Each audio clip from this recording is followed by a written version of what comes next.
reason for the underperformance? Because, I mean, we saw the miners largely come back, the energy stocks largely finishing in positive territory.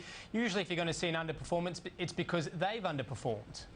James has been underperforming all week. In fact, if we have a look at the week to date, the Australian market's down by about 3%. And that compares to the Japanese market, which has lost less than 1% this week, and the Chinese Shanghai Composite, which has lost Shanghai Composite lost less than 1%, and the Japanese market's lost less than 2%. So the Australian market has been underperforming its peers around the region, and also the US market, which is down by 2.1%. So unfortunately, another negative day for the Aussie share market. It did look like at the start that we were going to see a positive session, and that's because we were sold down so heavily yesterday. Yesterday we saw falls of 4% for the likes of BHP and Rio Tinto, and today those material stocks really fought back. We did see those material stocks higher, and in particular the mid-cap stocks. In fact, if you have a look at our market performance, down by 0.2%, it really tells you nothing about some of the spectacular performances we saw today. Paladin, Regis Resources up around the vicinity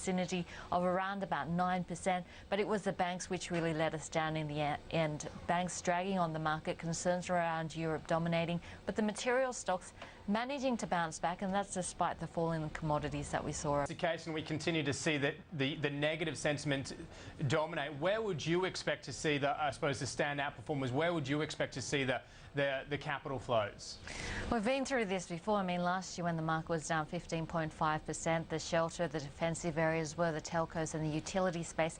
And we're seeing that once again this week. While the market's down by 3%, the only sectors which are showing gains are the telcos and the utility space. So it does look like investors well versed on that risk-off trade.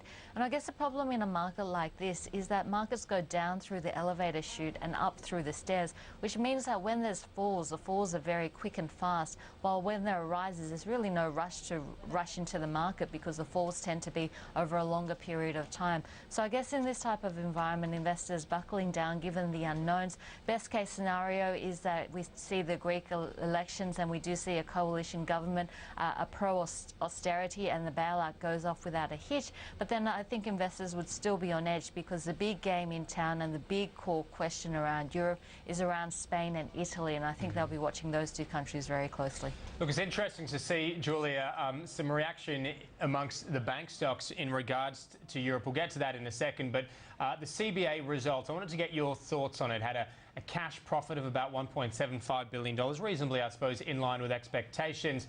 CBA seems particularly well placed, I would have thought. If we have a look at the big four banks, the most expensive are CBA and Westpac. They trade at a premium, and I guess the market is now thinking that it can't justify why it's trading at a premium. And if we have a look at the impacts on Europe in terms of funding availability as well as funding costs, this is a negative for the banking sector. So the premiums that we have seen in Commonwealth as well as Westpac now disappearing. In fact, if we have a look at the biggest falls of the day, they were the Commonwealth as well as Westpac. In terms of this third quarter trading update, a little bit short on details, but the actual cash result pretty much in line with expectations, but really nothing too impressive in the result either. The commentary is that the demand for loans out there is still pretty subdued, and the competition for deposits is still pretty intense between the big four. So it does look like that's impacting on the net interest margin. And I guess investors really seeing no need to price stocks like CBA and Westpac at a premium, given the problems that we are seeing in Europe and given that we are likely to see funding costs continue to rise. Greg, are the